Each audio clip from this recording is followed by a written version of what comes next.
So when we're packing, that needs to be the first area because it's going to be taking the longest. Everyone knows dish packs take the longest to pack. So we need to make sure that we're getting when we're getting in on pack jobs that we're packing the kitchen.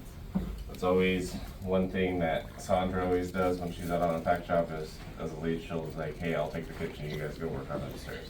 That's just one thing that we need to tackle first because it takes, like I said, most times it's in the area of any house is going to be the kitchen.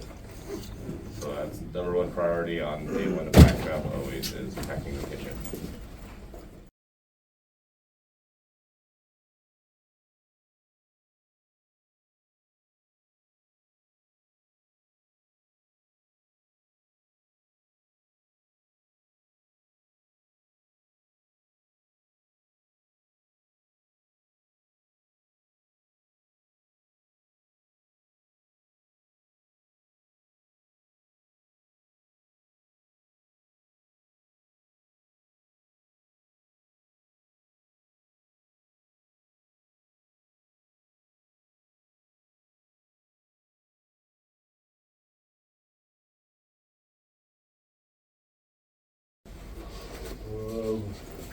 It's gonna sound like being a dead horse using a spotter. Bobby, you wanna go over the situation that you and Shane got yourself into on Saturday and how you think it could have been avoided? Shane came to pick me up from the Fort Collins warehouse, and as soon as he got here, I hopped in the truck. Instead, I should have stayed out of the truck and I should have helped Shane turn around in the yard so that we could have left without causing any damages to other trucks or the truck he was driving.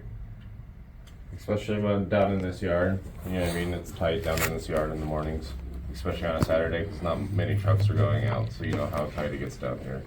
You just make sure that we're spotting. If you're, as a helper, man, if that truck's going backwards, I expect you out of the truck. I don't expect you sitting in that truck. I expect you out of that truck spotting your driver. That's one of your guys' responsibility as a helper to make sure that your driver is being safely backed up.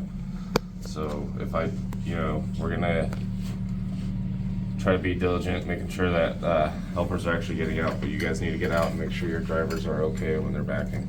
That's one thing as a helper that you guys need to make sure you're doing. Okay?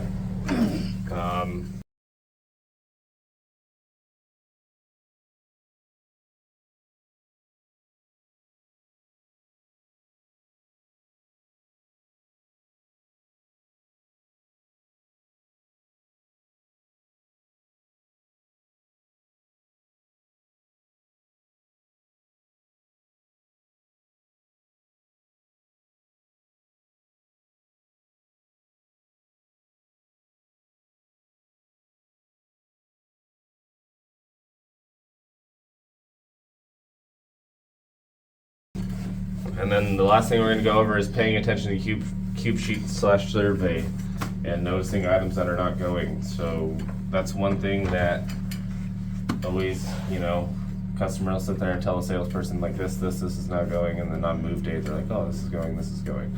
So as a lead and stuff like that, one thing that I would always do, you know how you guys are doing your walkthrough when you guys are doing your property condition at the beginning, and then also your welcoming into the home. So what I would do is I'd get my welcoming in my home, property condition report, I'd do the walkthrough on the property condition report, and then I would go through with the customer's items that are not going.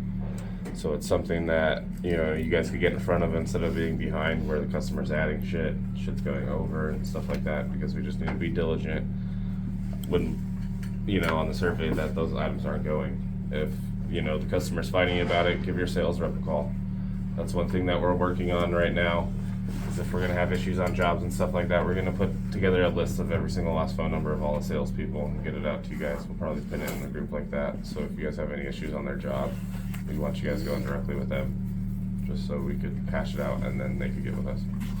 Yes, brother. A lot of times when they call sales reps and say, hey, the job is messed up, they get very defensive and start pointing the finger at everyone else instead of just being like, I feel like my bad. yeah, I feel like that's one thing that we need to get ahead of and get behind, because I feel like, honestly, I feel like it goes both ways, a lot of finger pointing and stuff like that. So, I know. Oh, I completely understand.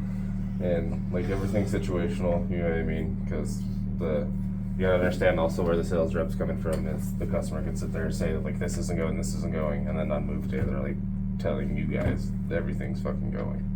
So it's very situational and stuff like that. So we just need to work together as a team instead of working against each other on that. And that's why, you know what I mean, we want to develop that communication in between you guys so you don't have that, you know, that pushback like, oh, hey, like getting defensive and stuff like that. It's a constant, you know what I mean? So it's one thing that we're trying to get ahead of. You guys got anything else? Sweet, thanks for coming in, guys.